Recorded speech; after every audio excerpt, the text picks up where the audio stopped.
আসসালামু আলাইকুম। আজকে আমরা সেন্টেন্স সম্পর্কে জানব। প্রথমে আমরা জানব সেন্টেন্স কাকে বলে। এক বা একাধিক শব্দ যখন সুশৃঙ্খলভাবে পাশাপাশি বসে একটি পরিপূর্ণ অর্থ প্রকাশ করে তখন তাকে সেন্টেন্স বলে।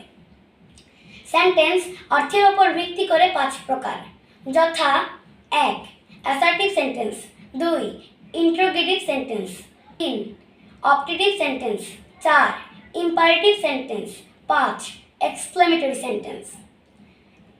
অ্যাসার্টিভ সেন্টেন্স, যে সেন্টেন্স দ্বারা বিবৃতি দেওয়া হয় তাকে অ্যাসার্টিভ সেন্টেন্স বলে। অ্যাসার্টিভ সেন্টেন্স 2 প্রকার, যথা অ্যাফার্মেটিভ সেন্টেন্স এবং নেগেটিভ সেন্টেন্স। অ্যাফার্মেটিভ সেন্টেন্স হলো যে সেন্টেন্স দ্বারা হ্যাঁ-বোধক বিবৃতি দেওয়া হয়, এবং নেগেটিভ সেন্টেন্স হলো যে সেন্টেন্স দ্বারা না-বোধক বিবৃতি দেওয়া হয়। ইন্টারোগেটিভ সেন্টেন্স, যে সেন্টেন্স দ্বারা প্রশ্ন করা হয় তাকে ইন্টারোগেটিভ সেন্টেন্স বলে। ইম্পারেটিভ সেন্টেন্স, যে সেন্টেন্স দ্বারা আদেশ, অনুরোধ, নিষেধ, উপদেশ বোঝানো হয় তাকে ইম্পারেটিভ সেন্টেন্স বলে।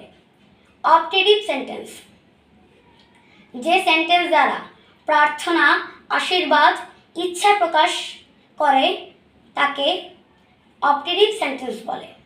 এক্সক্লেমেটরি সেন্টেন্স, যে সেন্টেন্স দ্বারা মনের রাগ, কষ্ট, সুখ, দুঃখ, বিস্ময়, আনন্দ ইত্যাদি প্রকাশ করে সেই সেন্টেন্সকে এক্সক্লেমেটরি সেন্টেন্স বলে।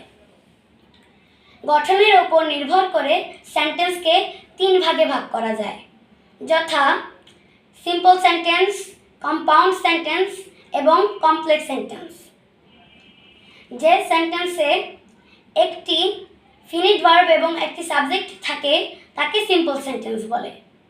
কম্পাউন্ড সেন্টেন্স, যে সেন্টেন্সে বা এক বা একাধিক সিম্পল সেন্টেন্স যখন কোঅর্ডিনেটিং কনজাংশন দ্বারা যুক্ত হয় এবং পরিপূর্ণ অর্থ প্রকাশ করে তখন তাকে কম্পাউন্ড সেন্টেন্স বলে।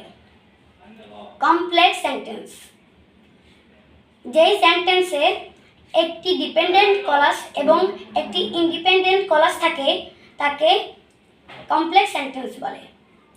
আজকে আমরা জানলাম যে অর্থের উপর ভিত্তি করে সেন্টেন্সকে 5 ভাগে ভাগ করা যায়, যেমন assertive sentence, interrogative sentence, imperative sentence, optative sentence এবং এক্সক্লেমেটরি সেন্টেন্স।